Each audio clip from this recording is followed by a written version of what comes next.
Hello folks, welcome to talking town. Challenging star Darshan ವೈಯಕ್ತಿಕ ಜೀವನ ಆಗಾಗ ಚರ್ಚೆಗೆ ಗ್ರಾಸವಾಗ್ತಾನೆ ಇರುತ್ತೆ.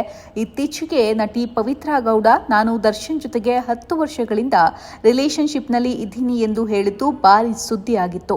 ಈ ಬಗ್ಗೆ ವಿಜಯಲಕ್ಷ್ಮಿ ದರ್ಶನ್ ಪ್ರತಿಕ್ರಿಯಿಸಿ ಇಬ್ಬರ ನಡುವೆ ತಿಕ್ಕಾಟಕ್ಕೆ ಕಾರಣವಾಗಿತ್ತು. ಶ್ರೀರಂಗಪಟ್ಟಣದಲ್ಲಿ ನಡೆದ ಬೆಳ್ಳಿ ಪರ್ವ ಕಾರ್ಯಕ್ರಮದಲ್ಲಿ ನಟ ದರ್ಶನ್ ಪರೋಕ್ಷವಾಗಿ ತಮ್ಮ ವೈಯಕ್ತಿಕ ಜೀವನದ ಬಗ್ಗೆ ಮಾತನಾಡಿದ್ರು. ಇದು ಕೂಡ ಭಾರಿ ಚರ್ಚೆ ಹುಟ್ಟುಹಾಕಿತ್ತು. ಇನ್ನು ಮಹಿಳೆಯರ ಕುರಿತು ಆಕ್ಷೇಪರ ಎನ್ನಿಸುವ ಅರ್ಥದಲ್ಲಿ ದರ್ಶನ್ ಮಾತನಾಡಿದ್ದಾರೆ ಎಂದು ದೂರು ಕೂಡ ದಾಖಲಾಗಿದೆ.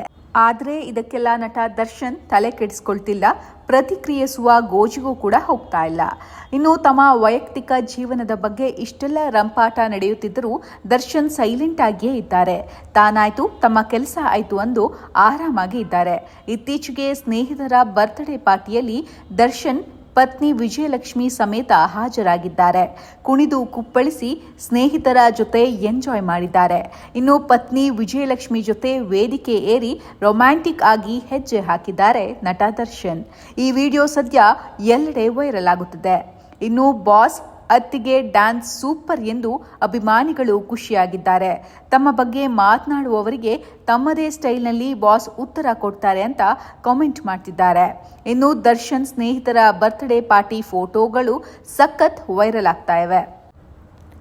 ಇನ್ನು 6 ತಿಂಗಳ ಹಿಂದೆ ಕೂಡ ಪಾರ್ಟಿಯೊಂದರಲ್ಲಿ ನಟ ದರ್ಶನ್ ಹಾಗೂ ಪತ್ನಿ ವಿಜಯಲಕ್ಷ್ಮಿ ಆಶಿಕಿ 2 ಚಿತ್ರದ ಹಾಡಿಗೆ ಹೆಜ್ಜೆ ಹಾಕಿದ್ರು. ಇದೀಗ ಪಡ್ಡೆ ಹುಲಿ ಚಿತ್ರದ ಒಂದು ಮಾತಲ್ಲಿ 100 ಹೇಳಲೆ ಹಾಡಿಗೆ ಕುಣಿದಿದ್ದಾರೆ. ನಟ ದರ್ಶನ್ ಹಾಗೂ ವಿಜಯಲಕ್ಷ್ಮಿ ಅವರದ್ದು ಅರೇಂಜ್ ಮ್ಯಾರೇಜ್. 20 ವರ್ಷಗಳ ಹಿಂದೆ ಧರ್ಮಸ್ಥಳದಲ್ಲಿ ದರ್ಶನ್ ಹಾಗೂ ವಿಜಯಲಕ್ಷ್ಮಿ ಮದುವೆ ನಡೆದಿತ್ತು. 2003 ಮೇ 19ರಂದು ಧರ್ಮಸ್ಥಳದ ವಸಂತ್ ಮಹಲ್ನಲ್ಲಿ ಬಹಳ ಸರಳವಾಗಿಯೇ ಇಬ್ಬರು ಹಸೆಮಣೆ ಏರಿದ್ರು. ಅದಾಗಲೇ ದರ್ಶನ್ ಹೀರೋ ಆಗಿ ಚಿತ್ರರಂಗದಲ್ಲಿ ಗುರುತಿಸಿಕೊಂಡಿದ್ರು. ಕರಿಯಾ ಹಾಗೂ ಲಾಲಿ ಹಾಡು ಸಿನಿಮಾಗಳ ರಿಲೀಸ್ ಬೆನ್ನಲ್ಲೇ ಮದುವೆ ನಡೆದಿತ್ತು. ಇನ್ನು ನಟ ದರ್ಶನ್ ಹಾಗೂ ವಿಜಯಲಕ್ಷ್ಮಿ ದಂಪತಿಗೆ ವಿನೀಶ್ ಹೆಸರಿನ ಮಗನಿದ್ದಾನೆ.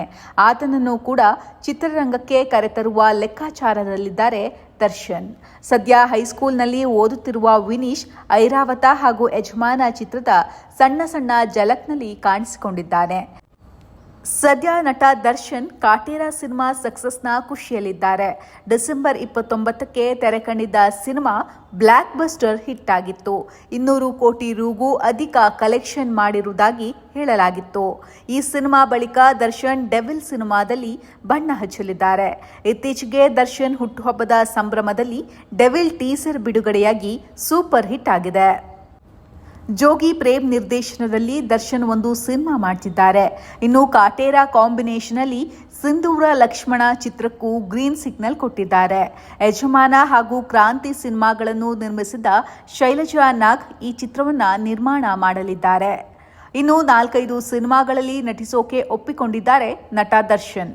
ಆದರೆ ಯಾವಾಗ ಯಾವ ಸಿನಿಮಾ ಬರುತ್ತದೆ ಎನ್ನುವುದು ಕಾದು ನೋಡಬೇಕಿದೆ.